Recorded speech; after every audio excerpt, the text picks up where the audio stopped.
نحمدہ ونصلی علی رسولہ الکریم اما بعد۔ دعا ہے کہ اللہ تبارک و تعالی مجھے حق اور سچ بیان کرنے کی توفیق عطا فرمائے۔ بیان کرنے کے بعد، سننے سمجھنے کے بعد ہم سب کو اللہ تبارک و تعالی عمل کرنے کی توفیق عطا فرمائے۔ تو دوستو، میں خود 7-8 سال تک غیر مقلد رہا ہوں۔ میرا نام عبدالغفار، عرف میں ہمارے حضرات مجھ کو ذہبی کہتے ہیں۔ یہ نسبت امام ذہبی کی طرف انہوں نے اس لیے لگائی کہ فن رجال پر الحمدللہ کچھ مجھے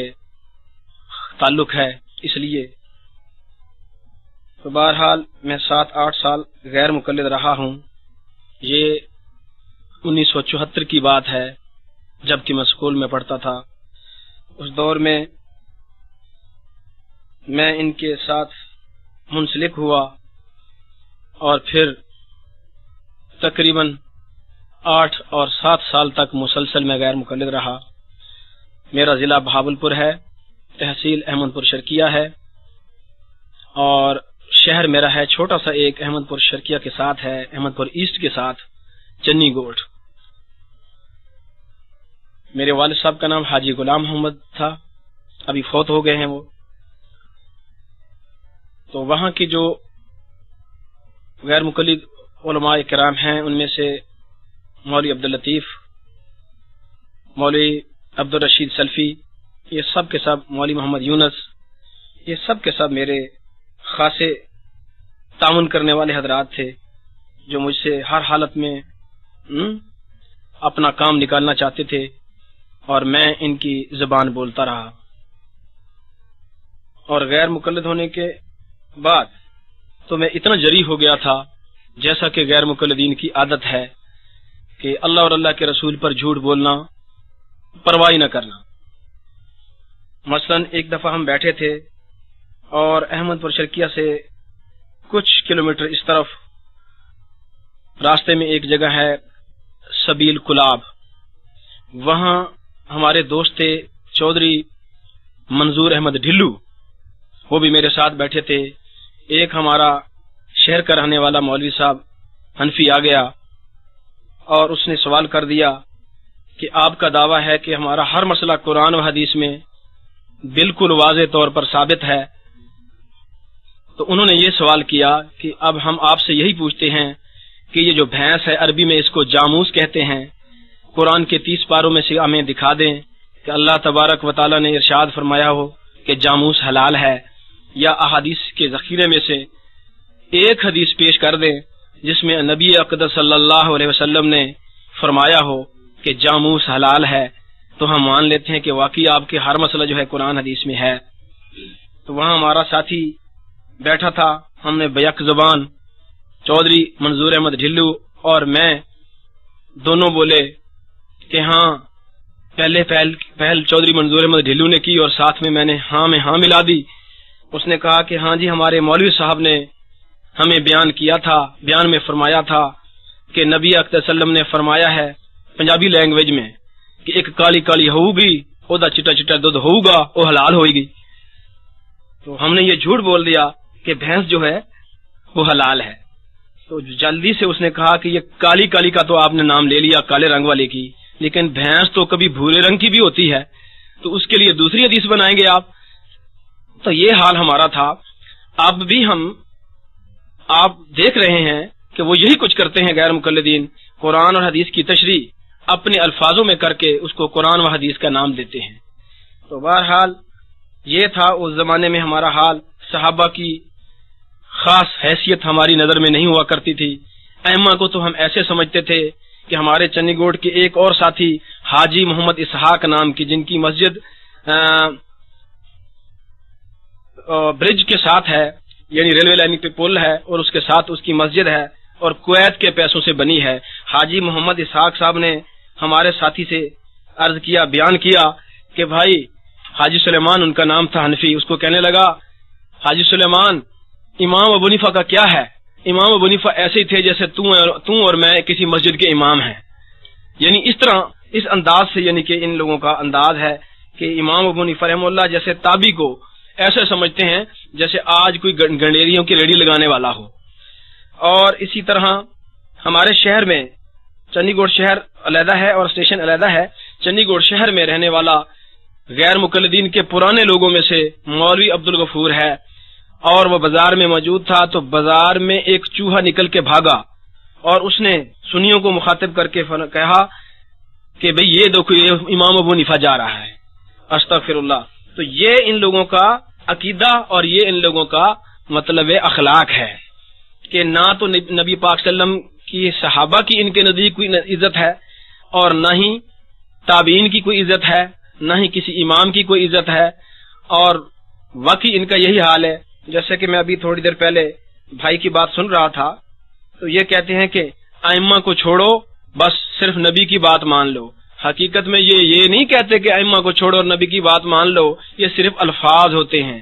یہ کہتے ہیں در حقیقت کہ ائمہ مجتہدین کی بات کو تو نہ مانو، ہمارے پروفیسروں کی بات مان لو. ہمارا آج کا جو ان ایجوکیٹڈ ان اسلامک ایجوکیشن ہے، جس کے اندر اجتہاد کی شرائط نہیں پائی جاتی، ان کی بات مان لو. جن کو حدیث کی تعریف نہیں آتی ان کی بات مان لو، لیکن ان ائمہ جو مسلمہ ہیں، جن کی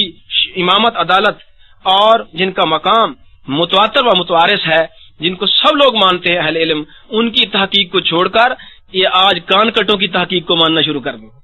اصل یہ بات یہ ہے کہ اسلاف سے بیزاری، اسی چیز کا نام غیر مقلدیت ہے. ہم ایسا کرتے تھے. یہ اللہ تبارک و تعالی میرے استاد محترم مولانا محمد امین صاحب اکاڑوی نور اللہ مرکزہ پر کروڑوں رحمتی کرے، جن کی محنت سے اور جن کے سمجھانے سے مجھے اللہ تبارک و تعالی نے ہدایت دی، اور آج الحمدللہ 15 سے 16-17 سال پہلے سے میں الحمدللہ اہل سنت والجماعت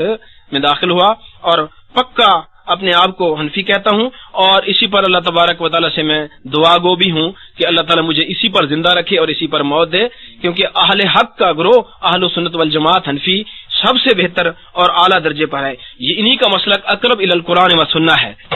اب الحمدللہ پھر میں نے دینی تعلیم حاصل کی کچھ، اور اس کے ساتھ ساتھ میں مدرسے میں چلا گیا، اور 5 سال تک میں نے مخزن العلوم حضرت درخواستی رحمہ اللہ کے مدرسے میں تدریس کا فریضہ انجام دیا. اور الحمدللہ اگلے سال سے ہم مرکزی اہل سنت والجماعت سرگودا میں مولانا محمد الیاس گھومن صاحب جو ہمارے ناظم اعلیٰ ہیں اتحاد اہل سنت والجماعت کے، ان کی رہنمائی میں، اور اسی طرح ہمارے امیر جماعت مولانا منیر احمد صاحب دامت برکاتہم العالیہ جو شیخ الحدیث و تفسیر باب العلوم کہروڑ پکا والے ہیں، ان کی رہنمائی میں انشاءاللہ ہم اگلے سال سے تخصص پورے سال کا فی دعوت و تحقیق کا سلسلہ چلا رہے ہیں، اور انشاءاللہ تعالی اس میں بھی ہم کام کریں گے. اور وہیں ہم انشاءاللہ کمپیوٹر روم بھی بنا رہے ہیں، وہیں انشاءاللہ تعالی انٹرنیٹ پہ بھی بات رہے گی انشاءاللہ. اور آج کل بھی ہم یہاں کراچی میں اسی سلسلے میں آئے ہیں کہ کچھ ضروری کتب خرید لیں، اور الحمدللہ وہ ہم کوشش کر کے کچھ لے جا رہے ہیں. کچھ کتابیں میرے پاس پہلے سے تھیں اور کچھ مولانا محمود عالم صفدر اکاڑوی صاحب کے پاس تھیں، وہ سب ہم نے وہاں سینٹر میں انشاءاللہ تعالی لگا دی ہیں. مزید ہم کتب خرید رہے ہیں. تو کتابیں جب ہوں گی انشاءاللہ سامنے تو انشاءاللہ ہم باحوالہ احسن طریقے سے آپ سے انشاءاللہ گفتگو کرتے رہیں گے، آپ کے سامنے انشاءاللہ تعالی رہیں گے. تو اب اس کے بعد میں وہ مناظروں کی طرف جاتا ہوں جو 18 تاریخ کو ہوا. 18 تاریخ کو مناظرہ جو ہمارا ہوا طلاق ثلاثہ پر گجرانوالہ شہر میں ایک گھر میں، اور وہاں ہمارے جو مناظر تھے ہمارے پنجاب کے امیر ہیں مولانا عبداللہ عابد وڑائچ صاحب، وہ ہمارے مناظر تھے، اور میں اس وقت بھی معاون تھا. اور صدر مناظر ہمارے مولانا الیاس گھومن صاحب تھے. الحمدللہ بہت اچھا مناظرہ ہوا. تقریباً 3 گھنٹے گفتگو رہی. 3 طلاقیں 3 ایک مجلس میں دی جائیں، آیا وہ واقع ہوتی ہیں یا نہیں ہوتی؟ تو اس پر جو 3 گھنٹے ہم نے وہاں بحث کی، تو اس پر الحمدللہ ہمارے مولانا عبداللہ عابد وڑائچ صاحب نے تقریباً 5-6 احادیث صحیح بخاری سے اور اس کے علاوہ بھی پیش کی، اور حضرت عبداللہ بن عباس رضی اللہ تعالی عنہما کے فتاوی جات کتب احادیث سے بھی پیش کیے. لیکن غیر مقلدین سے ان 3 گھنٹوں میں آگے اگر کوئی بات آئی تو صرف 2 روایتیں انہوں نے پیش کی. ایک ابن عباس رضی اللہ تعالی عنہما کی جو صحیح مسلم سے تھی، اور ایک دیگر کتب سے انہوں نے پیش کی، حدیث رکانہ غالباً. تو بہرحال انہوں نے 3 گھنٹوں میں 2 روایتیں پیش کی. ہمارا یہ مطالبہ تھا کہ آیا نبی اقدس صلی اللہ علیہ وسلم نے اگر 3 کو 1 قرار دیا ہے، تو آیا حضرت عمر فاروق رضی اللہ تعالی عنہ اپنے دور حکومت میں 3 کو 3 ہی قرار دے رہے ہیں، تو کیا یہ اللہ تعالیٰ کے قرآن کے انہوں نے خلاف کیا، نبی اکرم صلی اللہ علیہ وسلم کے فرمان کے خلاف کیا؟ اگر اللہ اور اللہ کے رسول کا فیصلہ یہی ہے کہ 3 ایک ہوتی ہیں، تو آیا صحابہ جو اس وقت حضرت عمر فاروق رضی اللہ تعالی عنہ کے زمانے میں یہ جب انہوں نے فیصلہ کیا، کسی ایک صحابی نے بھی آبجیکشن نہیں لگایا، کسی نے اعتراض نہیں کیا، سب نے بالاجماع صحابہ اور ساتھ بالتابعین سب نے اس کو قبول کیا، اور یہ صحابہ کا اجماع ہے۔ یہ جو صحابہ کا اجماع 3 کا 3 ہونے پر تھا، آیا اس کے اوپر کیا فتویٰ لگتا ہے قرآن و سنت میں،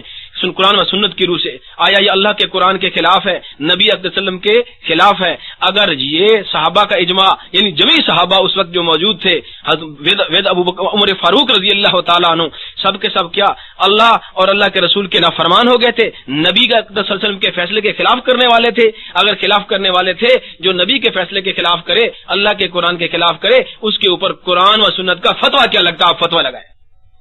تو انہوں نے 3 گھنٹوں میں کوئی فتویٰ نہیں لگایا اور اس کو بالکل نہیں مانا۔ رہی یہ بات کہ عبداللہ بن عباس رضی اللہ تعالیٰ عنہما کی جو روایت ہے وہ مبہم روایت ہے، اس میں یہ نہیں ہے کہ یہ مدخولہ کے لیے ہے یا غیر مدخولہ کے لیے ہے، جبکہ اصول حدیث میں امام علی بن مدینی فرماتے ہیں رحمہ اللہ اور امام احمد بن حنبل رحمہ اللہ اصول حدیث کے قاعدے کے تحت بیان کرتے ہیں کہ اگر آپ کے سامنے کوئی حدیث آ جائے تو اس کا مفہوم آپ نہیں سمجھ سکتے جب تک اس کے جمیع طرق اکٹھے نہ کریں، کیونکہ والحدیث یفسرہ بعضہ بعضا، کیونکہ حدیث ایک حدیث دوسرے کی تفسیر ہوتی ہے۔ جب ہم نے حضرت ابن عباس رضی اللہ تعالیٰ عنہما کے طرق کو اکٹھا کیا اور دیکھا، اور انہوں نے کیونکہ مروی حدیث کا معنی مطلب صاحب روایت زیادہ جانتا ہے، اصولی قاعدہ ہے، اس لحاظ سے حضرت عبداللہ بن عباس رضی اللہ تعالیٰ عنہما نے یہ وضاحت کر دی کہ 3 طلاقیں ایک یہ غیر مدخولہ کے لیے تھیں، مدخولہ کے لیے نہیں تھیں۔ تو بہرحال وہ تو جو ہمارا متنازع فیہ مسئلہ تھا اس میں تو یہ مسئلہ آتا ہی نہیں تھا، وہ تو غیر مدخولہ کے لیے تھی۔ اسی پر امام ابن ابی شیبہ نے باب بھی باندھا کہ بھی 3 اگر کہے جائیں تو وہ ایک جو ہے وہ غیر مدخولہ کے لیے ہے، یہ مصنف ابن ابی شیبہ میں یہ باب بھی موجود ہے، اور اسی طرح یہ بات کھل کے سامنے آ گئی۔ اور حضرت ابن عباس رضی اللہ تعالی عنہما کے فتاوی جات جو سند صحیح کے ساتھ مصنف ابن ابی شیبہ میں بھی موجود ہیں، مسند الشافعی میں بھی موجود ہیں، اور سنن کبریٰ بہقی میں بھی موجود ہیں، دیگر کتب احادیث میں بھی موجود ہیں، وہاں انہوں نے واضح دیا کہ ان کے سامنے کوئی ایک شخص آیا، اس نے اپنی بیوی کو 100 طلاقیں دے دی، اور پھر آ کر اس نے پوچھا، ابو داؤد شریف میں بھی موجود ہے جلد اول صفحہ 306 پر، اسی طرح انہوں نے 100 طلاقیں دے دی اور آ کر پوچھا، اے ابن عباس کیا کوئی ہے ہمارے لیے کوئی حل، اس میں ہے کوئی رخصت، ہمیں ہے کوئی جگہ اس میں ملنے والی؟ تو حضرت ابن عباس رضی اللہ تعالیٰ عنہ نے فرمایا کہ تم حماقت کا کام کر لیتے ہو، اور اللہ تعالیٰ نے جو رخصت دی تھی 3 طلاقیں علیحدہ علیحدہ دینے کی، اور تم نے اکٹھی دے دی، اب 3 طلاقوں سے تو تیری بیوی تجھ پر حرام ہو گئی، اب باقی جو ہے نا وہ تم نے خام خواہ زیادتی کی اور مذاق کیا۔ تو بہرحال حضرت ابن عباس رضی اللہ تعالیٰ عنہما نے بھی یہی فتویٰ دیا کہ 3 ایک مجلس میں دے دی جائیں تب بھی حرام ہو جاتی ہے۔ اب یہ خود وراوی ہیں۔ اب دیکھیں صحیح مسلم والی روایت مبہم ہے، اس میں مدخولہ غیر مدخولہ کا لفظ نہیں ہے، اور شرح نخبۃ الفکر صفحہ 98 پر یہ اصول موجود ہے۔ یہ حضرت ابن حجر اسقلانی رحمہ اللہ فرماتے ہیں کہ حدیث جو مبہم ہے وہ قابل قبول نہیں ہے۔ اسی طرح امام بخاری علیہ رحمت فرماتے ہیں، صحیح بخاری جلد اول صفحہ 201 پر قاعدہ بیان کرتے ہیں، جو حدیث مفسر ہے وہ قاضی ہے اس پر جو حدیث مبہم ہے، تو لہذا جو روایت مبہم واضح کر رہی ہے کہ غیر مدخولہ کے لیے ہے، وہ دوسری روایت مبہم پر قاضی ہے، اور لا یقبل حدیث المبہم، یہ صاف قاعدہ ہے اصول حدیث کا کہ مبہم حدیث قابل حجت ہے ہی نہیں، اس کو قبول نہیں کیا جائے گا۔ تو بہرحال اس میں اصل میں بھی الحمدللہ وہ سی ڈی موجود ہے، انشاءاللہ آپ دیکھیں گے۔ اسی طرح جو 20 کو مناظرہ ہوا، اور 20 کو جو مناظرہ تھا اس میں یہ ترتیب تھی کہ اس میں بھی ہمارے مناظر جو تھے لاہور کے مولانا محمد آصف صاحب تھے، اور اسی طرح ان کے جو مناظر تھے وہ عمر صدیق تھے جو پہلی بھی تھے۔ تو پہلی جو مناظرہ ہوا 18 کو، اس میں عمر صدیق غیر مقلدین کی طرف سے تھا، اور صدر مناظر قاضی عبدالرشید ارشد تھا، اور اس کے معاون جو تھے دیگر حضرات تھے۔ اسی طرح جو یہ 20 کو مناظرہ ہوا رفع دین پر، اس پر ان کا صدر مناظرہ جو تھا، صدر مناظرہ وہ یہاں کراچی کے ہیں صدیق رضا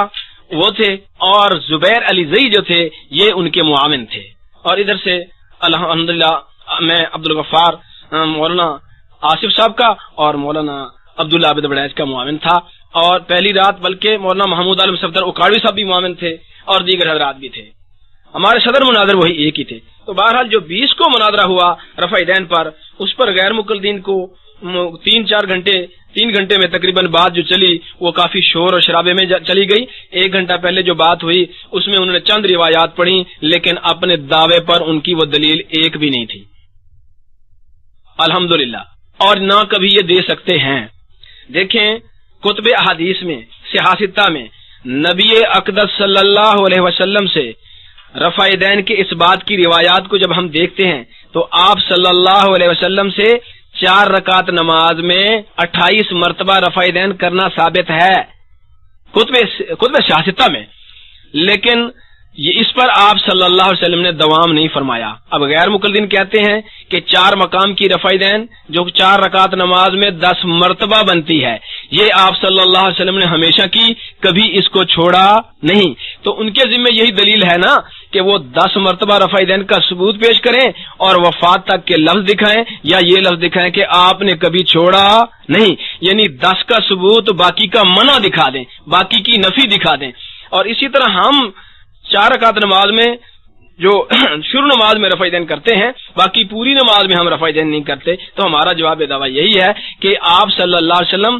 پہلے 28 مرتبہ کرتے ضرور تھے جب تک اللہ تعالیٰ نے چاہا ایسا ہوا، لیکن جب نماز کے احکام تبدیل ہوئے اور ان تبدیلی کی وجہ سے رفع دین بھی تبدیل ہوئی، اب شروع نماز کی رفع دین کے علاوہ پوری نماز میں رفع دین آپ صلی اللہ علیہ وسلم سے منع منسوخ متروک ہے۔ یعنی ہم نفی بھی دکھاتے ہیں، اس بات بھی دکھاتے ہیں، ایک جگہ کرتے ہیں اس کا ثبوت دیتے ہیں، باقی کا منع دکھاتے ہیں، ناسخ منسوخ کے اعتبار سے بھی اور نفی اور اس بات کے اعتبار سے بھی۔ لیکن غیر مقلدین جو 4 رکعات میں 4 مقام پر رفع دین کرتے ہیں جو 10 مرتبہ بنتی ہیں، اور 18 رفع دین جو آگے ہیں 4 رکعت نماز میں وہ نہیں کرتے، ان کے پاس دنیا جہان میں کسی کتاب میں ایسی ایک حدیث بھی نہیں ہے جس میں یہ الفاظ ہوں کہ آپ صلی اللہ علیہ وسلم 4 مقام کی رفع دین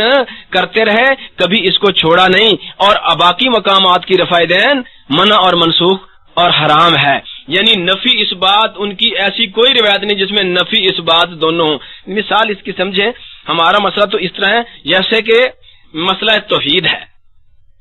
اب مسئلہ توحید میں ایک الہ کا ہم ثبوت پیش کرتے ہیں، باقی تمام معبودان باطلہ کی نفی کرتے ہیں۔ ہم پڑھتے ہیں نا لا الہ الا اللہ، لا سے تمام معبودان باطلہ کی نفی ہو گئی، اور الا اللہ سے استثنائی طور پر ایک الہ کی اس بات ہو گیا۔ اب دیکھیں یہ عرب کے 360 الہ ہوں یا چاہے غیر مسلم دیگر جو عیسائی ہیں، یہودی ہیں یا ہندو ہیں یا بدھ مت ہیں، دنیا جہان کے جو معبودان باطلہ ہیں وہ چاہے کروڑوں اربوں ہوں، سب کی نفی لا سے ہو جاتی ہے، اور الا اللہ سے استثنائیہ یعنی اس بات ایک خدا کا ہو جاتا ہے، ایک الہ کا ہو جاتا ہے۔ دیکھیں آج جو ہم بات یہ رفع دین کی کر رہے ہیں یہ صلاۃ خمسہ کی بات ہے جو ہم 5 وقت پڑھتے ہیں، فریضہ نماز، صلاۃ فریضہ، صلاۃ مکتوبہ، ایک وقت کی مخصوص نماز، اور سال کے بعد آنے والی عیدین کی نماز آج وہ ڈسکشن میں نہیں ہے، کیونکہ وہ ایک علیحدہ نماز ہے اور زید نماز ہے۔ یہ فرض نماز جو ہم پڑھتے ہیں 5 وقت، یہ اس کی ہم بات کر رہے ہیں۔ بالطبع اس کی سنت اور نفل ہوتی ہے، لیکن پہلے نمبر پر فرض ہوتی ہے، جیسا کہ حدیث میں آیا اذا قام الی الصلاۃ المکتوبۃ کبر ورفع یدیہ، یہ مکتوبہ کے لفظ صراحتاً حدیث میں آ گئے۔ تو آج ڈسکشن جو ہماری ہو رہی ہے وہ صلاۃ مکتوبہ کی بات، تو بہرحال اس پہ ہم نے ان سے مطالبہ کیا کہ آپ ایک ایسی حدیث پیش کر دیں جس میں یہ آپ کے جتنا کرتے ہیں رفع دین اس کا ثبوت ہو، باقی کا منع ہو، اور اس میں سنت کے لفظ ہوں اور وفات تک کے لفظ ہوں، چلو یہ ہوں لفظ بھی آپ نے یہ کبھی چھوڑا نہیں ہے۔ تو آپ اس سی ڈی کو انشاءاللہ دیکھیں گے تو اس میں پورے 2 گھنٹے یا 3 گھنٹے جو انہوں نے شور مچایا، اس میں ایک حدیث بھی انہوں نے پیش ایسی نہیں کی، اور نہ یہ پیش کر سکتے ہیں۔ اس پر یہ بات کو پھر سمجھیں، 4 رکعت نماز میں 28 مرتبہ رفع یدین اس بات کے اعتبار سے کتب صحاح سے ثابت ہے، لیکن غیر مقلد صرف 10 مرتبہ کرتا ہے، 18 رفع یدین کو چھوڑے ہوئے ہے۔ اب ان کو چاہیے تھا کہ 10 کا ثبوت دیتا، باقی کا منع دکھاتا، نفی اس بات دونوں ہوتی۔ ہم 1 مرتبہ کرتے ہیں، باقی پوری نماز میں 27 مرتبہ رفع یدین نہیں کرتے، 1 کا ہم ثبوت دیں، باقی کا منع دکھائیں، یہ ہمارے ذمہ ہے۔ الحمدللہ ہم تو نفی اس بات دونوں دکھا دیتے ہیں احادیث میں، لیکن ان کے پاس دنیا جہان کی کسی کتاب میں ایسی ایک روایت سند صحیح کے ساتھ بھی نہیں ہے اور سند ضعیف کے ساتھ بھی نہیں ہے، بلکہ موضوع روایت بھی دنیا میں نہیں ہے۔ عرب عجم کا کوئی غیر مقلد اگر اتنا جرت رکھتا ہے تو وہ ایک حدیث موضوع پیش کر دے جس میں یہ الفاظ ہوں کہ 4 مقام کی رفع دین آپ صلی اللہ علیہ وسلم ہمیشہ کرتے رہے، کبھی اس کو چھوڑا نہیں، اور باقی رفع دین آپ صلی اللہ علیہ وسلم نے منع منسوخ اور متروک قرار دے دی تھی، ایسی ایک روایت پیش کرنے پر ہم ان کے ہاتھ پر بیعت بھی کریں گے اور غیر مقلد ہونے کا اعلان بھی کر دیں گے۔ تو بہرحال وہاں آپ ان سیدھی کو دیکھیں گے تو وہاں انشاءاللہ آپ کو ان کے دعوے کے مطابق ایک حدیث بھی نظر نہیں آئے گی جس میں اس بات بھی آ جائے، باقی کی نفی بھی آ جائے۔ تو بہرحال یہ تھا مختصر رداد مناظرہ۔ اب میں بات لے جاتا ہوں اس طرف کہ ماہ رمضان کا مہینہ ہے اور صلاۃ تراویح پہ تھوڑی سی بات ہو جائے۔ تو دوستو دیکھیں، صلاۃ تراویح کا جہاں تک تعلق ہے، ہم نے کتب حدیث میں دیکھا آپ صلی اللہ علیہ وسلم کو کہ آپ نے ماہ رمضان میں کتنے دن صلاۃ تراویح پڑھائی اور کتنی رکعات پڑھائی۔ اب جھگڑا بھی یہی ہے کہ آیا پورا مہینہ جماعت کے ساتھ پڑھنا چاہیے اور کتنی رکعتیں پڑھنی چاہیے۔ اب جھگڑا اس میں اٹھا ہوا ہے کہ 8 رکعت سنت ہے اور 20 رکعت جو ہے وہ بدعت عمری ہے، حتیٰ کہ غیر مقلدین کی بعض کتب میں یہ صاف لکھا ہوا ہے کہ 20 رکعت تراویح جو ہے یہ بدعت ہے۔ تو بہرحال اس کو ذرا سمجھیں۔ حضرت ابو ذر رضی اللہ تعالی عنہ روایت کرتے ہیں، امام ابو داؤد علیہ رحمت، امام نسائی علیہ رحمت، امام ترمذی رحمہ اللہ اور امام ابن ماجہ رحمہ اللہ، یہ سنن اربع میں حدیث سند صحیح کے ساتھ موجود ہے۔ حضرت ابو ذر رضی اللہ تعالی عنہ فرماتے ہیں کہ نبی اقدس صلی اللہ علیہ وسلم کے ساتھ ہم نے روزے رکھے اور آپ نے بھی روزے رکھے، ہم نے بھی روزے رکھے، آپ نے ہمیں جماعت کسی کے ساتھ نماز نہیں پڑھائی حتیٰ کہ رمضان المبارک کا آخری عشرہ آ گیا، اور آخری عشرے میں آپ صلی اللہ علیہ وسلم کی عادت مبارکہ جو دیگر احادیث میں ہے وہ ذرا اس طرح سمجھیں کہ آپ فرض نماز پڑھانے کے بعد ہمیشہ حجرے میں تشریف لے جاتے تھے اور وہیں جا کر سنن اور نفل ادا فرماتے تھے۔ تو وہ فرماتے ہیں حضرت ابو ذر رضی اللہ تعالیٰ عنہ کہ آپ صلی اللہ علیہ وسلم رمضان المبارک کے آخری عشرے میں ایک تاک رات کو فرض نماز پڑھنے کے بعد گھر تشریف لے جانے کے بعد نکلے مسجد کی طرف، اور جو صحابہ موجود تھے ان کو پیچھے صف میں کھڑا کیا، مسجد نبوی میں آپ بحیثیت امام آگے کھڑے ہوئے اور صلاۃ تراویح پڑھائی، یعنی صلاۃ پڑھائی۔ کتنی دیر تک پڑھائی؟ حدیث کے لفظ ہیں ثلث اللیل، یعنی تہائی رات تک آپ نے جماعت کے ساتھ صلاۃ تراویح پڑھائی۔ اور پھر حدیث میں آتا ہے کہ جب دوسری رات آئی تو صحابہ جو نماز فرض پڑھنے کے بعد گھر چلے جاتے تھے وہ بیٹھ گئے، لیکن نبی اقدس صلی اللہ علیہ وسلم جو ہی گھر گئے واپس تشریف نہ لائے، حتیٰ کہ وہ صحابہ انتظار کرتے رہے اور پھر چلے گئے۔ اس طرح وہ رات چھوڑ کر جب دوسری مرتبہ آپ صلی اللہ علیہ وسلم نے پڑھائی، یعنی فرض پڑھانے کے بعد آپ گھر تشریف لے گئے، بعض صحابہ وہاں سنن و نفل پڑھتے رہے اور بعض صحابہ گھر جا کر سنن و نفل پڑھنے لگے۔ تو آپ نکلے اور صحابہ کو جو موجود تھے مسجد نبوی میں ان کو پیچھے کھڑا کیا اور آپ نے جماعت کے ساتھ صلاۃ تراویح پڑھائی۔ کتنی دیر تک پڑھائی؟ حدیث میں لفظ ہے شطر اللیل، تو آدھی رات تک آپ نے صلاۃ تراویح کی جماعت کرائی۔ اور حدیث میں آتا ہے کہ آپ صلی اللہ علیہ وسلم نے جب تیسری رات، یعنی متفرق راتیں تھیں اتصال سے نہیں، یعنی انقطاع کے ساتھ، جب آپ صلی اللہ علیہ وسلم نے دوسری مرتبہ شطر اللیل پڑھائی، آدھی رات تک پڑھائی، تو جب آپ صلی اللہ علیہ وسلم نے تیسری رات یہ نماز پڑھانے کا اہتمام کیا تو حدیث میں آتا ہے کہ آپ نے تمام اہل مدینہ کو، بچوں کو، عورتوں کو اور مردوں کو سب کو اکٹھا کر لیا تاکہ پتہ چل جائے بھی صلاۃ تراویح کی جماعت اس طرح ہوتی ہے اور اس طرح پڑھا جائے۔ تو انہوں نے اہتمام جب کیا آپ صلی اللہ علیہ وسلم نے، تو اما عائشہ صدیقہ رضی اللہ تعالی عنہا فرماتی ہیں کہ مولی المسجد، کہ مسجد پھر بھر گئی، اتنی تھی مسجد میں یعنی رش کہ ساری بھر گئی۔ اور پھر آپ نے کتنی دیر تک پڑھائی؟ یعنی سحری کے ٹائم، سحری کا جو ٹائم ہے اس کے ختم ہونے کے قریب قریب، یعنی اتنا ٹائم بچا کہ جس میں صحابہ کہتے ہیں کہ ہمیں خوف ملاحق ہو گیا کہ بھی کہیں ہم سے سحری چھوٹ نہ جائے۔ وقت کی بات نہیں، یعنی سحری کا ٹائم ختم نہیں ہو گیا تھا، یعنی سحری ہم سے چھوٹ نہ جائے۔ یعنی کیا مطلب؟ صحابہ کے گھر والے تو سارے آ گئے تھے ساتھ، آخر واپس جانے کے بعد انہوں نے آٹا گوندنا تھا اور آگ جلانی تھی، سحری کا انتظام کرنا تھا، اتنا ٹائم تھا کہ 1.5-2 گھنٹے جس میں سحری کا انتظام ہو سکے اور سحری بھی ہو سکے۔ صرف مبالغے کے سیگے استعمال کیے ہیں، لیکن اسی بات کو غیر مقلدین پیش کرتے ہیں کہ شاید 1-2 سیکنڈ باقی تھے۔ اور میرے بھائی اس دور میں کوئی مدینہ منورہ میں کوئی ہوٹل نہیں تھے جن پر آرڈر دے کے گئے تھے، بچے اور عورتیں تو ساتھ آ گئی تھیں، تو سحری کس نے پکانی تھی؟ بہرحال اتنا ٹائم باقی تھا۔ اللہ کے رسول نے، اس حدیث سے پتہ چلتا ہے کہ آپ نے 3 رات جماعت کے ساتھ صلاۃ تراویح پڑھائی، یعنی پہلے ثلث اللیل، پھر شطر اللیل، اور پھر سحری کے وقت ختم ہونے میں یعنی کتنا ٹائم باقی تھا؟ باقی یعنی 1.5 گھنٹہ 2 گھنٹے، اتنی دیر تک آپ نے پڑھائی، یعنی ساری رات پڑھائی، رات کو لمبا کیا۔ اب جب ہم نے دیکھا کہ آپ نے 3 راتیں پڑھائی ہے، تو جو غیر مقلدین، اور آپ صلی اللہ علیہ وسلم نے بتایا کہ میں آپ کو مسلسل اس لیے نہیں پڑھایا، شفقت کیا، شفقت فرمائی امت پر کہ کہیں میری امت پر فرض نہ ہو جائے۔ ویسے آپ صلی اللہ علیہ وسلم کی چاہت یہی تھی کہ سارا مہینہ ہونی چاہیے، تو صحابہ کرام رضوان اللہ علیہم اجمعین تو رمز شناسی رسول تھے، وہ جانتے تھے کہ اللہ کے رسول محمد عربی صلی اللہ علیہ وسلم کا ارادہ تو سارے مہینے کا پڑھانے کا ہے، لیکن شفقت کی وجہ سے سارا مہینہ نہیں پڑھایا کہیں فرض نہ ہو جائے۔ تو بہرحال اس رمز کو صحابہ نے سمجھا اور انہوں نے پھر پورے مہینے کا اہتمام بھی کیا کہ عشاء کی نماز کے بعد سنن نفل کے بعد متصل پورا ماہ رمضان جماعت کے ساتھ صلاۃ تراویح بھی پڑھائی، اور اس کا حضرت عمر فاروق نے حکم دیا ابی بن کعب تمیم داری کو، اور انہوں نے باقاعدہ صلاۃ تراویح کیا، اہتمام پورے مہینہ کیا۔ اب باتیں یہ ہیں کہ اب یہ تو ہوگی پورے مہینہ پڑھیں یا 3 دن پڑھیں۔ جو غیر مقلدین اپنے آپ کو کہتے ہیں کہ ہم صرف اور صرف نبی اقدس صلی اللہ علیہ وسلم کے فعل پر ہم اور قول پر چلتے ہیں، تو نبی اقدس صلی اللہ علیہ وسلم کا یہاں فعل جو عملی طور پہ سامنے آیا وہ صرف اور صرف 3 رات جماعت کے ساتھ پڑھانے کا تھا، سارا مہینہ نہیں ہے۔ تو یا ان کو صرف 3 راتیں پڑھنی چاہیے اور ٹائمنگ بھی وہی رکھنی چاہیے، جبکہ یہ تو 1-2 گھنٹے میں پڑھ کے گھر چلے جاتے ہیں۔ اگر یہ لفظی ظاہری لفظوں پہ چلتے ہیں، مقصود اور مطلوب نہیں سمجھتے۔ فقہا یہی تو چیز ہے نا کہ فقہا نبی پاک صلی اللہ علیہ وسلم کے مطلوب اور مقصود کو دیکھتے ہیں اور اس کو معنی اور مطلب کو اور منشا رسول کو دیکھ کر بات کرتے ہیں، لیکن یہ ظاہری الفاظوں پہ چلتے ہیں۔ تو پھر 3 راتیں پڑھیں، سارا مہینہ نہ پڑھیں، ایک بات۔ دوسری بات یہ کہ وہ کہتے ہیں کہ رکعت بھی کتنی تھی؟ وہ کہتے ہیں 8۔ اب دیکھیں ہم نے جب تتبع کیا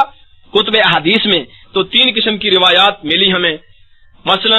حضرت جابر بن عبداللہ سے یہ روایت پیش کرتے ہیں جو قیام اللیل ابو عبداللہ محمد بن نصر المروزی اور ابن خزیمہ ابن حبان کے حوالے سے کہ حضرت جابر بن عبداللہ رضی اللہ تعالی عنہ فرماتے ہیں کہ ایک رات آپ صلی اللہ علیہ وسلم نے ہمیں جماعت کے ساتھ صلاۃ تراویح پڑھائی، 8 رکعت اور وتر پڑھائے۔ اب دوسری روایت علامہ البانی بھی لکھتے ہیں اور مولانا محمد ایوب صابر تحقیق تراویح جو کہ جامعہ محمدیہ خانپور کے مدرس ہیں، انہوں نے اس میں لکھا کہ عائشہ صدیقہ رضی اللہ تعالی عنہا سے ایک روایت اس طرح ہے کہ بھی وہ 12 رکعت بھی آپ نے پڑھائی صلاۃ تراویح۔ اور تیسری قسم کی جو روایت ہمیں ملی حضرت جابر بن عبداللہ رضی اللہ تعالی عنہما سے بھی اور حضرت عبداللہ بن عباس رضی اللہ تعالی عنہما سے بھی، ان میں الفاظ آ رہے ہیں کہ حضرت ابن عباس فرماتے ہیں کہ اللہ کے رسول نے ماہ رمضان میں کانا رسول اللہ صلی اللہ علیہ وسلم یصلی فی شہر رمضان 20 رکعتا والوتر کہ 20 رکعت اور وتر پڑھے آپ صلی اللہ علیہ وسلم نے۔ اور اسی طرح حضرت جابر بن عبداللہ رضی اللہ تعالیٰ عنہ سے روایت موجود ہے، تاریخ جرجان جلد اول صفحہ 317-318 پر یہ روایت موجود ہے، اور اس کے الفاظ یہ ہیں کہ حضرت نبی اقدس صلی اللہ علیہ وسلم نے ہم صحابہ کو ایک رات ماہ رمضان میں ہمیں جو نماز پڑھائی جماعت کے ساتھ 4 رکعت فرض پڑھائے اور 20 رکعت تراویح پڑھائی اور 3 رکعت وتر پڑھائے۔ تو یہ 27 رکعتیں ہمیں آپ صلی اللہ علیہ وسلم نے جماعت سے پڑھائی۔ یہ وہی جابر بن عبداللہ رضی اللہ عنہما ہیں جن سے 8 کی روایت ہے، اور جس طرح 8 والی روایت میں محمد بن حمید رازی سند میں راوی موجود ہے، اسی طرح اس کی سند میں بھی محمد بن حمید رازی ہے۔ اگر 8 والی روایت محمد بن حمید رازی کے ہونے کے باوجود صحیح ہے تو یہ 20 والی روایت بھی بالکل صحیح ہے، بطریقے اولا صحیح ہے۔ بہرحال ایک ہی درجے کی روایتیں ہیں، ایک ہی وزن کی روایتیں ہیں، اس کے الفاظ ہیں 20 کے اور وہ جو پیش کرتے ہیں اس کے الفاظ ہیں 8 کے۔ تو بھی دوستو جب 3 قسم کی روایتیں ملی تو ہم نے پھر غور کیا۔ اب کرینہ اس میں صراحتاً یہ ہے موجود ہے کہ آپ نے پہلی رات جب پڑھائی جماعت کے ساتھ ثلث اللیل، تہائی رات تک پڑھائی، اور جب ایک رات چھوڑ کر پھر پڑھائی شطر اللیل یعنی آدھی رات تک پڑھائی، اور جب آپ نے تیسری رات پڑھائی اہتمام کر کے تو شہری کے قریب کے وقت تک یعنی گھنٹہ 2 گھنٹے رہتے تھے، ساری رات کھڑا کیا، آپ نے ٹائم بڑھایا۔ تو یہ 3 راتیں جو آپ نے پڑھائی اور ٹائمنگ بھی 3 طرح کی ہیں، یعنی پہلے تہائی رات، پھر آدھی رات اور پھر رات کے آخری حصے تک، یعنی یہ آپ ٹائمنگ اندازہ لگا لیں۔ یہی کرینہ ہے، یہی دلیل ہے ان تینوں روایتوں کے مطلب اپنے محل کے اندر فٹ ہونے کی۔ مثلا آپ نے جب ثلث اللیل پڑھائی، یقیناً یہ آپ کی عقل بھی کہتی ہے کہ اس وقت آپ صلی اللہ علیہ وسلم نے رکعتیں کم رکھی ہیں، وہ 8 ہی پڑھائی ہیں، اس لیے صحابی نے 8 ہی روایت کر دی۔ اور جب 12 والی روایت دیکھیں تو آپ نے آدھی رات تک اس کو قیام کو لمبا کیا، یقیناً آپ نے رکعتیں بھی بڑھائی 4 اور ٹائم بھی بڑھا۔ اسی طرح جب آپ نے آخری رات ٹائم بہت زیادہ لمبا لیا اور زیادہ دیر تک قیام صلاۃ تراویح کرایا تو آپ نے یقیناً ان میں رکعتیں بھی بڑھائی اور اس میں 20 رکعت تراویح والی روایات آئی۔ اب یہ تینوں روایتیں ہیں اور تینوں قسم کے ٹائم ہیں، اسی تینوں قسم کے ٹائم کے مطابق یہ تینوں رکعتیں تینوں قسم کی روایتیں فٹ آتی ہیں، یعنی پہلی رات کا عمل 8 ہے اور دوسری رات کا عمل 12 ہے اور آخری رات کا عمل 20 ہے۔ اب امام بخاری علیہ رحمت جلد اول صفحہ 96 پر لکھتے ہیں قاعدہ کہ جو آپ صلی اللہ علیہ وسلم سے آخری عمل مروی ہوگا قابل عمل صرف وہی ہوگا۔ ایک بات۔ دوسری بات یہ کہ امام ابو داؤد علیہ رحمت کتاب الصلاۃ میں اور کتاب الاذان میں اور اسی طرح کتاب الحج میں ایک قاعدہ اور ضابطہ بیان کرتے ہیں کہ اگر نبی اقدس صلی اللہ علیہ وسلم سے 2 قسم کی روایتیں آ جائیں اور وہ آپس میں کیا ان کا ہو تضاد آ جائے، ان میں آپس میں متعارض ہوں، تو فرمایا ہم دیکھیں گے کہ صحابہ کرام رضوان اللہ علیہم اجمعین نے ان دونوں روایات میں سے کس کو لیا، جس کو لیا اور عملی طور پر اس کو عملی طور پر اس پہ عمل کیا اور اس کو عکس عمل کے لیے لیا اور اس پر ہمیشہ جس پر عمل کیا تو فرمایا وہ معمول بھی قرار دی جائے گی، دوسری متروک قرار دی جائے گی۔ تو اس اعتبار سے بھی ہم نے دیکھا کہ حضرت عمر فاروق رضی اللہ تعالی عنہ کے دور میں صحابہ کرام بالاجماع جب آخر میں لیتے ہیں تو وہ 20 رکعت تراویح والی پر اجماع کرتے ہیں، اور جب صحابہ تابعین نے اس پر اجماع کیا تو آج تک مکہ مدینے میں اسی اجماع پر عمل چلا آ رہا ہے۔ مثلا حضرت عمر فاروق رضی اللہ تعالی عنہ سے وہ غیر مقلدین موطا امام مالک سے روایت پیش کرتے ہیں کہ انہوں نے ابی بن کعب اور تمیم داری کو حکم دیا کہ وہ 8 رکعت تراویح اور 3 وتر پڑھائیں لوگوں کو، تو یہ روایت تو وہ پیش کر دیتے ہیں، لیکن اس کے اگلے صفحے پر 12 رکعت والی ان کے عہد والی روایت کو وہ پیش نہیں کرتے، جو کہ موطا امام مالک صفحہ 99 پر موجود ہے اور موطا امام مالک صفحہ 98 پر یہ 11 والی موجود تھی اور وہاں 12 والی موجود ہے اور یہاں 8 والی موجود ہے، تو اگلی روایت کو بالکل چھپاتے ہیں۔ اور اسی طرح حضرت ابی بن کعب اور تمیم داری کو حضرت عمر فاروق رضی اللہ تعالیٰ عنہ تیسری مرتبہ، اصل میں در حقیقت حضرت عمر فاروق نے نبوی ترتیب سے ہی اس عمل کو جاری کرایا، پہلے 8 کا پھر 12 کا اور پھر 20 کا حکم دیا اور اس پر امت کا اجماع ہو گیا۔ مسند احمد بن منی میں یہ الفاظ موجود ہیں جو کہ کنز العمال میں 8ویں جلد میں یہ روایت موجود ہے، اس میں حضرت ابی بن کعب اور تمیم داری رضی اللہ عنہ کو ابی بن کعب کو حکم دیا کہ آپ لوگوں کو صلاۃ تراویح جماعت کے ساتھ عشاء کے بعد پڑھائیں، وہاں انہوں نے فرمایا کہ 20 رکعت تراویح اور وتر انہوں نے پڑھائے، پھر یہ آپ نے حکم دیا عمر فاروق رضی اللہ تعالی جہاں وہ 8-11 کے حکم دے رہے ہیں اسی طرح وہ 20 کا اور 3 وتر کا بھی حکم دے رہے ہیں۔ ایک روایت کو ماننا اور پیش کرنا اور دوسری کو چھپانا، یہ کہاں کا آخر انصاف ہے؟ اسی طرح جو حضرت عمر فاروق رضی اللہ تعالیٰ عنہ کے عہد میں جب اجماع ہو گیا اور 20 پر اجماع اور اتفاق ہونے کے بعد اس کے زمانے میں جب پڑھی گئی تو حضرت صاحب بن یزید رضی اللہ تعالیٰ عنہ سے روایت موجود ہے، سنن کبریٰ بہقی میں بھی موجود ہے سند صحیح کے ساتھ، اور معرفت سنن والآثار میں بھی موجود ہے سند صحیح کے ساتھ، اور فضائل اوقات للبہقی میں موجود ہے سند کے ساتھ۔ اسی طرح مسند ابن الجاد جو امام بخاری علیہ رحمت کے استاد ہیں، امام علی بن جاد الجوہری جو 230 ہجری میں جن کی وفات ہے، جن سے امام بخاری علیہ رحمت نے اپنے صحیح میں احادیث کو روایت کیا ہے اور تخریج کیا ہے، اور امام بخاری علیہ رحمت نے اپنی صحیح میں ان سے احتجاج کیا ہے۔ ان کی مسند ابھی چھپی ہوئی ہے، اس کا صفحہ 413 پر یہ روایت موجود ہے، اور سند اس کی یہ امام علی بن جاد جو کہ صحیح بخاری کے راوی ہیں وہ روایت کرتے ہیں، ابن ابی ذئب سے جو کہ بخاری مسلم کے راوی ہیں وہ روایت کرتے ہیں، یزید بن خصیفہ سے جو کہ بخاری کے راوی ہیں وہ روایت کرتے ہیں، سعد بن یزید رضی اللہ عنہ سے جو کہ صغیر صحابی ہیں وہ کہتے ہیں حضرت عمر فاروق رضی اللہ تعالی عنہ کے دور میں ہم سب صحابہ تابعین 20 رکعت تراویح پر قیام کیا کرتے تھے، اور اس کی سند صحیح علی شرط بخاری ہے، اس کا ایک ایک راوی بخاری مسلم والا ہے۔ حالانکہ سنن کبریٰ بہقی معرفت سنن الآثار والی روایات بھی صحیح علی شرط بخاری مسلم ہے، لیکن ان پر بعض لوگوں نے کوشش کی ہے کلام کرنے کی، لیکن ہم ان کے جن راویوں پر کلام کرتے ہیں ان کو جواب دینے کی طاقت رکھتے ہیں انشاءاللہ اسماء اور رجال کی کتابوں سے۔ تو بہرحال مسند ابن الجعد کی جو سند ہے وہ تو علی شرط بخاری ہے، اس کا ایک ایک راوی بخاری مسلم والا ہے، اگر اس پر کسی پر بھی جرح کی جائے تو صحیح بخاری اس میں مجروح ہو جائے گی۔ تو بہرحال جس ترتیب سے نبی پاک صلی اللہ علیہ وسلم نے اس نماز کو پڑھا اور پڑھایا، اسی ترتیب سے عمر فاروق نے اس کو جاری کرایا، اور جب 20 پر اجماع ہو گیا تو حافظ ابن عبد البر اور امام بہقی رحمہ اللہ یہ وضاحت کرتے ہیں کہ پہلے عمر فاروق نے 8 کا حکم دیا، پھر 20 کا حکم دیا، اور اس پر استقرار عمل ہو گیا، اور امت کا پھر اس پر اجماع ہو گیا، اور یہ امت کا اجماع جب سے چلا ہے آج تک وہ اسی پر مسلسل عمل چلا آ رہا ہے۔ تو یہ کہنا کہ نبی اقدس صلی اللہ علیہ وسلم سے 20 رکعت ثابت نہیں ہے، یہ کہنا بھی غلط ہے۔ دیکھیں حضرت جابر بن عبداللہ رضی اللہ تعالیٰ عنہ سے اگر 8 کی روایت آئی ہے تو ان سے 20 کی روایت بھی آئی ہے۔ حضرت جابر بن عبداللہ رضی اللہ عنہما کی وفات 78 ہجری و فی روایت 79 ہجری ہے۔ انہوں نے خلفۂ راشدین کا زمانہ بھی پایا، اور حتیٰ کہ حضرت امیر معاویہ رضی اللہ تعالیٰ عنہ کا زمانہ بھی پایا۔ انہوں نے اپنے سب خلفۂ راشدین کے دور پانے میں حضرت عمر فاروق کا دور جو کہ 24 ہجری تک ہے، اور حضرت عثمان ذی النورین کا دور جو کہ 35 ہجری تک ہے، حضرت علی بن ابی طالب رضی اللہ عنہ کا دور جو کہ 40 ہجری تک ہے، اور حضرت امیر معاویہ رضی اللہ تعالی عنہ جو کہ تقریباً 60 ہجری 61 ہجری یعنی 20 سالہ زمانہ ہے اس کا، وہاں تک ان کا دور ہے۔ تو اس دور میں کسی صحابہ نے بالاجماع جو 20 رکعت تراویح پڑھتے رہے، کسی ایک جگہ پر بھی حضرت جابر بن عبداللہ رضی اللہ تعالی عنہ نے ایسا نہیں کہا کہ او صحابہ او تابعین یہ کیا کرتے ہو، سنت نبوی تو 8 ہے، یہ 20 تم نے کہاں سے بدعت جاری کر دی؟ کیوں کہتے حضرت جابر بن عبداللہ رضی اللہ تعالیٰ عنہ؟ انہوں نے تو دونوں حالتیں دیکھی تھیں، جس رات آپ نے 8 پڑھی اس کو بھی بیان کر دیا، جس رات آپ نے 20 پڑھی اس کو بھی بیان کر دیا۔ ان کے سامنے 20 رکعت تراویح سنت نبوی تھی، وہ آبجیکشن کیوں لگاتے؟ اس لیے تو دنیا کی کسی کتاب میں ان کی طرف سے کوئی آبجیکشن ہے ہی نہیں۔ تو بہرحال بھی صلاۃ تراویح کا مسئلہ آپ کے سامنے یہ آیا،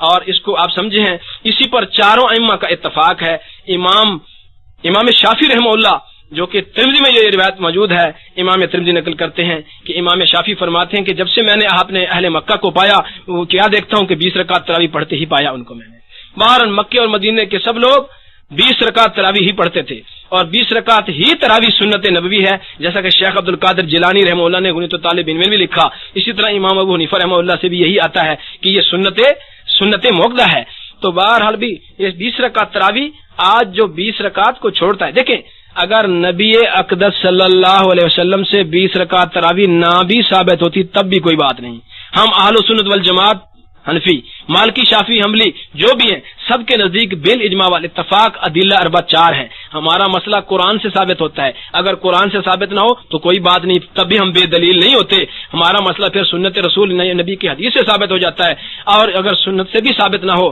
تب بھی ہم بے دلیل نہیں رہتے، کیونکہ ہمارے دلائل 4 ہیں۔ وہ اجماع امت سے ثابت ہو جائے تب بھی وہ با دلیل مسئلہ ہوتا ہے، بے دلیل نہیں ہوتا، کیونکہ ہمارے دلائل شریعہ 4 ہیں۔ اور ہمارا مسئلہ اگر قرآن و سنت اور اجماع امت سے ثابت نہ بھی ہو تب بھی ہم بے دلیل نہیں رہتے، اور اگر فقہا اجتہاد اور قیاس کر کے بتا دیں اور ان کا اجتہاد اور قیاسی مسئلہ آ جائے تب بھی وہ با دلیل ہے، وہ بے دلیل نہیں ہے۔ کیوں؟ اس لیے کہ ہمارے ہاں ادلہ اربع 4 ہیں، 4 دلائل سے ہمارا مسئلہ ثابت ہوتا ہے، اور ان میں سے کسی ایک سے بھی ثابت ہو جائے تو وہ با دلیل ہوتا ہے، بے دلیل نہیں ہوتا۔ تو دوستو چاروں ائمہ کے نزدیک بھی 20 رکعت تراویح ہے، اور اس کے علاوہ بعد کے بھی تقریباً 12 صدیاں اسلام کی محمد حسین بٹالوی سے پہلے کسی نے یہ چیلنج نہیں کیا کہ 8 رکعت تراویح بدعت ہے، وہ بدعت عمری ہے، اور اس کا کوئی انکار کیا۔ علامہ شامی فرماتے ہیں مشرق اور مغرب کے علماء اس پر اتفاق ہے ان کا کہ تراویح 20 رکعت ہے، اور 20 رکعت تراویح پر ہی امت کا عمل چلا آ رہا ہے، یہ متواتر اور متوارث عمل ہے۔ اللہ تبارک و تعالی ہمیں اس سنت جاریہ پر عمل کرنے کی توفیق عطا فرمائے۔ دیکھیں میں یہاں ایک پوائنٹ بیان کر رہا تھا، بالفرض نبی اقدس صلی اللہ علیہ وسلم سے 20 رکعت ثابت نہ بھی ہوتی، صرف خلفۂ راشدین سے، جیسے ہے کہ حضرت عمر فاروق سے، حضرت علی بن ابی طالب سے اور حضرت عثمان ذی النورین سے یہ چیزیں ثابت ہو رہی ہیں، خلفۂ راشدین سے اور دیگر صحابہ سے، تو تب بھی ہمارے لیے سنت تھی۔ کیوں کہ خلیفہ راشد جو کام کرے نبی اقدس صلی اللہ علیہ وسلم نے اس پر سنت کی مہر لگا دی ہے۔ آپ صلی اللہ علیہ وسلم نے ارشاد فرمایا علیکم بسنتی و سنت الخلفاء الراشدین المہدیین عضوا علیہ بالنواجذ، فرمایا تم پر لازم ہے میری سنت کو پکڑنا اور میرے خلفائے راشدین کی سنت کو پکڑنا، اور فرمایا اتنا مضبوطی سے پکڑو۔ اب تاکید کے لیے کیا لفظ استعمال کیے؟ فرمایا اتنا مضبوطی سے پکڑو، عضو علیہ بالنواجذ، جیسا کہ اپنی داڑھ کے نیچے کوئی چیز آدمی دے کے دبا لیتا ہے، اسی طرح مضبوطی سے پکڑ لو میری سنت کو اور وسنت الخلفاء راشدین وسنت الخلفاء راشدین سنت الخلفاء راشدین المہدیین۔ آپ نے فرمایا خلفائے راشدین کا جو طریقہ ہے، جو سنت ہے، طریقہ ہے، وہ سنت ہے۔ آپ نے اپنی زبان مبارک سے فرما دیا۔ آج جو اس کو بدعت کہتا ہے وہ نبی اقدس صلی اللہ علیہ وسلم کی اس حدیث کا انکار کرتا ہے، اس کا مقابلہ کرتا ہے۔ ارے بھائی، اگر نبی سے نہ بھی ثابت ہوتا تب بھی ہمارے لیے نبی پاک صلی اللہ علیہ وسلم کی مہر سے یہ سنت ہے، اور ہم اہل سنت والجماعت اسی لیے ہیں کہ ہم نبی کی سنت پر چلنے والے اور جماعت صحابہ کے سنت اور طریقے پر چلنے والے، اور نبی اقدس صلی اللہ علیہ وسلم نے ناجی فرقے کے لیے ارشاد بھی یہی فرمایا پہلی امتوں میں 72 مذہبی فرقے ہوئے تھے، میری امت میں 73 مذہبی فرقے ہوں گے۔ فرمایا کلہم فی النار الا واحدہ، فرمایا سب کے سب جہنم میں جائیں گے مگر ایک جنتی ہوگا۔ صحابہ نے سوال کر دیا، اے اللہ کے رسول، وہ جنتی جو فرقہ ہوگا 73 فرقوں میں سے، فرمایا ان کی نشانی اور علامت کیا ہوگی؟ آپ نے ارشاد فرمایا، اے صحابہ سن لو، ما انا علیہ و صحابی، وہ جنتی فرقہ وہ ہوگا جو میرے طریقے، میرے صحابہ کے طریقے پر چلے گا۔ الحمدللہ اہل سنت والجماعت جو ہیں وہ نبی کی سنت اور جماعت صحابہ کی سنت پر چلنے والے ہیں۔ ناجی فرقہ نبی اقدس صلی اللہ علیہ وسلم کے فرمان کے مطابق یہی ہے۔ تو اللہ تبارک و تعالی عمل کی توفیق عطا فرمائے۔ وآخر دعوانا ان الحمدللہ رب العالمین۔